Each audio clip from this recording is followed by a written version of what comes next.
Hey guys, আসসালামু আলাইকুম। কেমন আছে সবাই? আজকে আমরা চলে আসলাম কাচ্চি ডাইনে।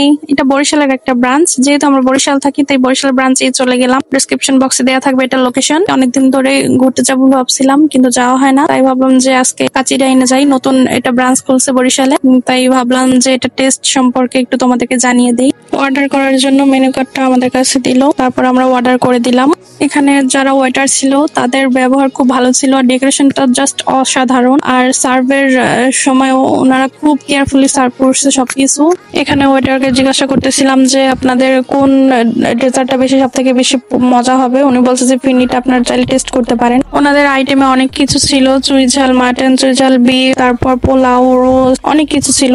যেহেতু এইটা কাচ্চি ডাইন, কাচ্চির জন্য বিখ্যাত, তাই আমরা কাচ্চি অর্ডার করে দিলাম। আমরা নিয়ে নিলাম একটা বাদাম শরবত, আমার ভীষণ পছন্দের একটা শরবত। আর কাচ্চি ডাইনে এসে এটা আর কি ফার্স্ট খেলাম। কাচ্চি ডাইনেরটা কখনো খাই নাই। নিছিলাম বাসমতি রাইস কাচ্চি আর নিছিলাম সাথে বাদাম শরবত। এক একটা প্লটার ছিল। শুধু বাসমতি রাইস কাচ্চিটা ছিল 300 টাকা আর বাদাম শরবতটা ছিল 90 টাকা। আর ওনাদের সার্ভ, ডেকোরেশন সবকিছু আমাদের ভীষণ ভালো লাগছে, তাই আমরা এখানে আর কি চলে আসলাম খেতে। ফার্স্টে আমি একটু টেস্ট করে দেখলাম যে কেমন লাগে। পরে যে দেখলাম এতটা মজা, অসাধারণ। আমি আর কখনো এরকমের মজার কাচ্চি বিরিয়ানি খাইনি, তাই তোমাদের সাথে একটু শেয়ার করে দিলাম। এখানে সার্ভিসম্যান অনেক বেশি, তাই বেশিক্ষণ বসে থাকা লাগে না। অনেক জায়গায় গেলে দেখা যায় যে খাবার অর্ডার দেওয়ার পর আধা ঘন্টা 1 ঘন্টা বসে রাখে, কিন্তু এটা এতটা দ্রুত সার্ভ করে যা বলার বাহিরে। তখন আমার ছেলে বলতেছিল যে মা চলো আমরা আবার চলে যাই কাচ্চি ডাইনে কাচ্চি খাওয়ার জন্য। ওর ভীষণ পছন্দ হয়। গোশটা অনেক সফট ছিল, দলে একদম মোমের মতো নরম হয়ে যাচ্ছিল, ক্ষয়ে যাচ্ছিল।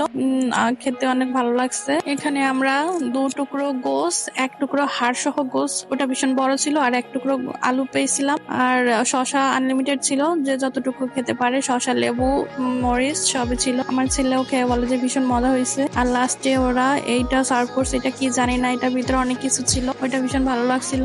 আপনারা চাইলে ব্যাগে করে নিয়ে আসতে পারবেন। আমি ভাবছিলাম ফার্স্টে আমি একটু টেস্ট করে দেখবো, কিন্তু আমার ছেলে দেয় নাই। ও বললো যে না, আমি আগে টেস্ট করি তারপরে তুমি টেস্ট করো। তারপরে আমি একটু ড্রিঙ্কসটা টেস্ট করে দেখছিলাম, ভীষণ মজা লাগছে আমার কাছে বাদাম শরবত। আমি সবাইকে বলবো যে এই বাদাম শরবতটা অবশ্যই আপনারা একবার হলেও টেস্ট করে দেখবেন, নাহলে অনেক কিছু মিস করবেন। ভীষণ মজা লাগছে আমার কাছে।